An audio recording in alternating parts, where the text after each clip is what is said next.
Collector की कहानी। दोस्तों, यह कहानी है बिहार के एक गांव की, जिसमें विजय नाम का लड़का रहता था।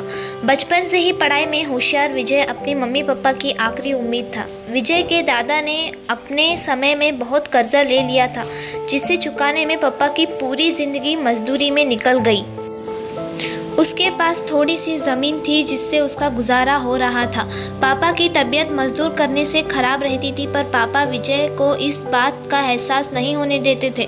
विजय को पढ़ाई में इतना होशियार देखकर उसके मम्मी पापा ने हर वह काम किया जिससे वह विजय को पढ़ा पाए। विजय की कॉलेज की पढ़ाई खत्म हो गई थी और वह एक छोटी सी नौकरी करने लगा, जिससे उसका खर्चा निकल जाता और साथ में वह कलेक्टर बनने की तैयारी भी कर रहा था। विजय अपने वक्त का एक मिनट भी फालतू नहीं गुजारता था। विजय ने पूरा समय पढ़ाई और नौकरी में ही लगा दिया। विजय के पापा को यह पता था कि वह कलेक्टर बनना चाहता है, इसलिए घर की हालत बहुत ज़्यादा खराब होने पर भी उन्होंने विजय से कभी इस बात का जिक्र नहीं किया और ना उसको अच्छी नौकरी करने के लिए कहा। लगातार 2 साल तक विजय पास नहीं हो पाया। उसके बाद भी उसके पिता ने अपना घर और ज़मीन गिरवी रखकर विजय को IAS की कोचिंग ज्वाइन करवाई और उसकी नौकरी भी छुड़वा दी और केवल पढ़ाई करने को कहा।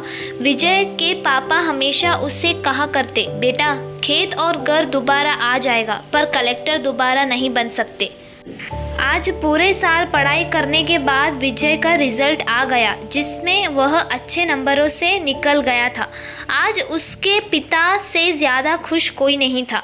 ऐसा लग रहा था जैसे विजय का सपना पूरा होने वाला है, पर भगवान को कुछ और ही मंजूर था।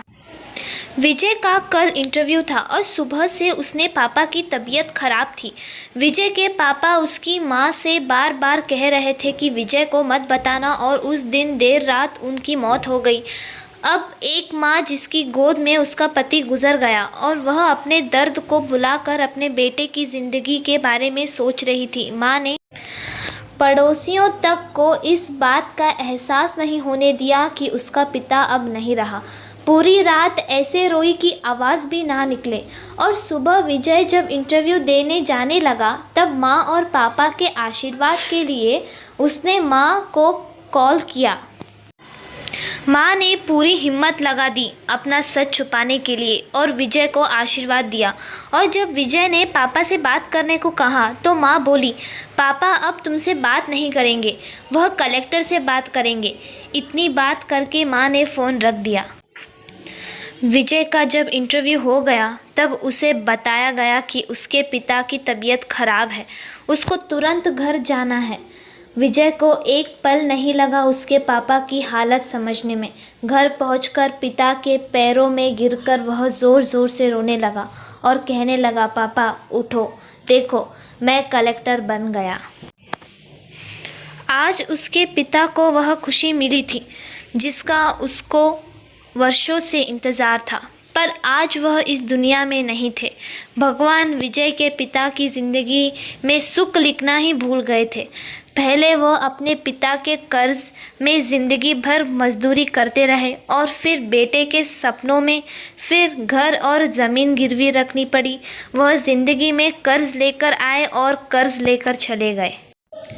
विजय के पिता को भले ही ज़िंदगी में कुछ हासिल ना हुआ हो, पर वह अपने लड़के को इस काबिल बना गए कि वह अपने साथ पुश्तों को बैठे बैठे खिला पाए। विजय की माँ ने जो उस रात किया, जिसको करने को जज्बा बहुत कम लोगों में होता है। जब विजय कलेक्टर बनकर घर आया तब माँ ने विजय से कहा, बेटा, तुम आज इतने बड़े बन गए हो कि हज़ारों गरीबों का भला कर सकते हो। जब भी तुम्हारे सामने कोई गरीब मदद मांगने आए तो अपने पिता और मेरे बारे में सोचना। मैं तुम्हारे बराबर पढ़ी लिखी और समझदार तो नहीं हूँ, पर इतना ज़रूर जानती हूँ, गरीब आदमी की बहुत मजदूरी होती है। तुम कभी किसी का बुरा मत करना। दोस्तों, इस कहानी से हमें यह शिक्षा मिलती है कि वक्त कितना भी ख़राब हो, हम उसे बदल ज़रूर सकते हैं। माँ और बाप के एहसानों को हम कभी नहीं उतार सकते हैं, पर हम अपने कर्मों से उनकी इच्छा ज़रूर पूरी कर सकते हैं। यह सच्चाई पर आधारित है। मैं आपने पढ़ा कि कैसे विजय के पिता का जीवन लग गया उसे कलेक्टर बनाने में।